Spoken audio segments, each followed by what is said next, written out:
इस पूरे विवाद की शुरुआत हुई हमारे chief justice of India Gavai साहब बी आर गवई जी के अशोभनीय टिप्पणी से।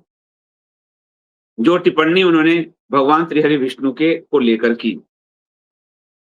एक खजुराहो के मंदिर में, बहुत पुराने जमाने के मंदिर में मूर्ति, भगवान विष्णु की मूर्ति का गला टूटा हुआ है। उसके लिए भक्त गया और उसने विनती की कि आप निर्देश दीजिए।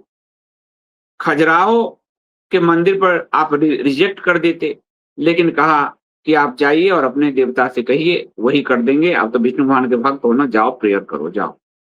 ये कहने की कोई आवश्यकता नहीं थी। एएसआई को आदेश देना था या फिर इनकी याचिका रद्द कर देनी थी। एएसआई, आपको देखिए पुराना किला रिस्टोरेशन कार्य कर मेरे सामने मैंने रिपोर्टिंग की हुई है जागरण में।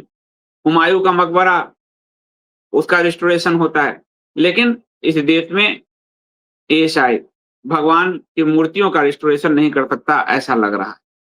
जब ये हुआ, उसके बाद एक और बात चीफ जस्टिस ऑफ इंडिया ने भारत के बाहर बोली। भारत के बाहर बोली कि भारत का शासन बुलडोजर से नहीं, संविधान से चलता है।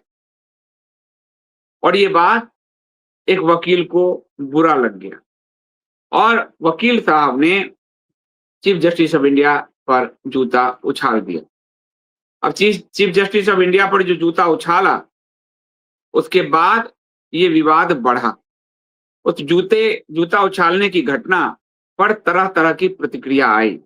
उसी में से एक प्रतिक्रिया अजित भारती की थी और उसी में से एक प्रतिक्रिया अनिरुद्धाचार्य महाराज की थी। पहले मैं दिखाऊंगा कि अजित भारती की क्या प्रतिक्रिया थी, कौन सा ऐसा ट्वीट था उनका जिस पर यह विवाद हुआ है। ये 6 अक्टूबर का ट्वीट है। आज सीजेआई गवई को एक वकील का जूता लगते लगते रह गया। अधिवक्ता ने गवई के डायस के पास जाकर जूते उतारे और मारने ही वाला था कि सुरक्षा कर्मी ने पकड़ लिया। जाते जाते वकील ने कहा कि सनातन का अपमान नहीं सहा जाएगा, यह आरंभ है। ऐसे पतित हिंदू विरोधी और कायर जजों के साथ सड़कों पर भी ऐसा ही होगा यदि वो आदेश में लिखी जाने वाली बातों से इतर अपने विषैले हृदय के उद्गार हिंदुओं को नीचा दिखाने के लिए प्रकट करेंगे। अब यहाँ पर जो सेकेंड पैरा है उस पर आपत्ति जताई गई और उसको कहा गया कि ये चीफ जस्टिस ऑफ इंडिया के विरुद्ध सड़क पर हिंसा भड़काने की बात अजित भारती कह रहे हैं। अजित भारती ने इसमें एक और बात कही, उसको जिन वामपंथियों ने इसको लपका, वो ये बात नहीं बता रहे कि जब आपको ऑर्डर में जो चीज मेंशन करना है, ऑर्डर में लिख दीजिए।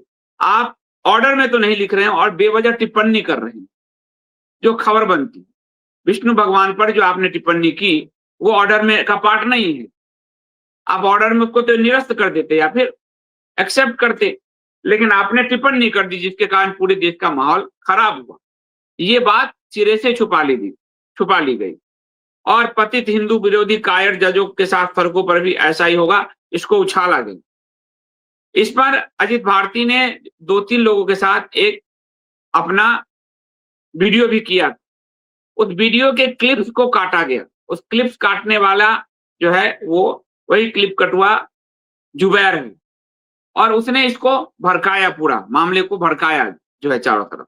उसके बाद हुआ प्रशांत भूषण उतर आए और प्रशांत भूषण का एक दूसरा ट्वीट दिखाओ। प्रशांत भूषण ने ट्वीट किया, no action by the Delhi police against this incitement to violence against CJI by the right-wing YouTuber, and right-wing YouTuber Ajit Bharti. Obvious that this government support these goons despite the blatant tweet by the PM condemning yesterday incident. यानी कल की घटना पर प्रधानमंत्री मोदी ने तो अब उसको कंडेम किया, उसको दुर्भाग्यपूर्ण कहा, लेकिन जो राइट विंग यूट्यूबर है उसने जो चीफ जस्टिस के खिलाफ सड़क पर हिंसा भड़कने जैसी बात कही है, उस पर दिल्ली पुलिस इस पर कोई एक्शन नहीं ले रही है। उसके बाद अजित भारती ने फिर प्रशांत भूषण को रिप्लाई किया, बहुत से गाली है जो मैं नहीं ले सकता, मैं नहीं गाली दे बोलता हूं। डैश के प्रशांत भूषण, दल्ले तो सीनियर लॉयर है, तुझे पता नहीं गुंडा किसे कहते हैं, तू साबित कर पाएगा। फिर बहुत से गाली है। कोर्ट में कि ट्वीट लिखना या वीडियो में बोलना किसी को गुंडा बना देता है। ऐसे चौसे गाली है जो मैं नहीं बोल पाऊंगा। लोग लॉयर कैसे बन जाते हैं। मुझे लगता है तू माहौल बना लेगा, तुझे लगता है तू माहौल बना लेगा मेरे विरोध में, कोशिश कर ले। तो अजीत भारती ने कस के गरियाया। अब लेफ्ट का एक बड़ा वकील है प्रशांत भूषण, उसको गाली लग गई, भयानक गाली लग गई। उसके बाद अगला दिखाओ, इस ट्वीट को कलरफुल कर करके फैलाया गया कि ये चीफ जस्टिस ऑफ इंडिया के विरुद्ध सड़कों पर हिंसा भड़का रहा है, ये बात कहा गया। और उसके बाद एकाएक उत्तर प्रदेश की पुलिस हरकत में आई। अजीत भारती नोएडा में रहते हैं, तो उत्तर प्रदेश की पुलिस जो है हरकत में आई और नोएडा थाना सेक्टर 58 उनको ले जाया गया। शुभम शुक्ला वो भी पत्रकार है, उनका ट्वीट दिखाओ। तो नोएडा थाना सेक्टर 58 ले जाया गया अजीत भारती को और वहां से ले जाकर कहा गया कि डीसीपी ऑफिस में पूछताछ होगी। फिर डीसीपी ऑफिस ले जाने की बात हुई। फिर खुद शुभम शुक्ला का ट्वीट है कि हमने बात किया पुलिस वालों से, तो कहा कि हमने उनको अपने साथ गाड़ी में बैठाया था, किसी ने शिकायत किया तो हम पूछताछ करेंगे और डीसीपी ऑफिस सेक्टर 6 हम ले जा रहे हैं। शुभम शुक्ला ने कहा कि डीसीपी ऑफिस में मुझे वो नहीं मिले। बाद में शाम को अजीत भारती को छोड़ दिया गया, कुछ नहीं हुआ, छोड़ दिया गया। पुलिस ने जो सोशल मीडिया में चल रहा था, क्योंकि मुझे मौका नहीं मिला अजीत भारती से मैं बात करूं,